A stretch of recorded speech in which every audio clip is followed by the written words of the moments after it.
खबर शामिल करते हैं नौशहरा वादिये सून से। रिपोर्ट कर रहे हैं मलिक जाहिद फरूक ईवान। साबिक वफाकी वजीर मोहतरमा सुमेरा मलिक ने मुस्लिम लीग नून में शमूलियत पर गवर्नर मीटिंग में तकरीब से खिताब करते हुए कहा कि हुकूमत की नाकिस पॉलिसियों ने गरीब आदमी के लिए जिंदगी तंग कर दी है। बिजली, गैस और पेट्रोल की कीमतों में इजाफे से गरीब आवाम को जिंदा दरकोद किया जा रहा है। मजीद कहा कि मुस्लिम लीग नून के कायदीन ने मुल्क पाकिस्तान की खुशहाली के लिए हमेशा मुस्बत और जामिया हिकमत अमली वाज़ा की है।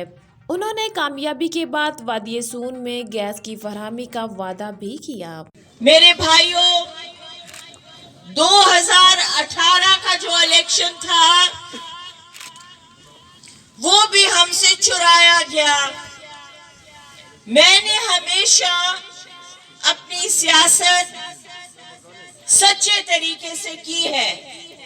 अगर मैं किसी के साथ हूं तो उसके साथ आखिरी दम तक रहती हूं, चाहे मुझे उसका नुकसान उठाना पड़े। लेकिन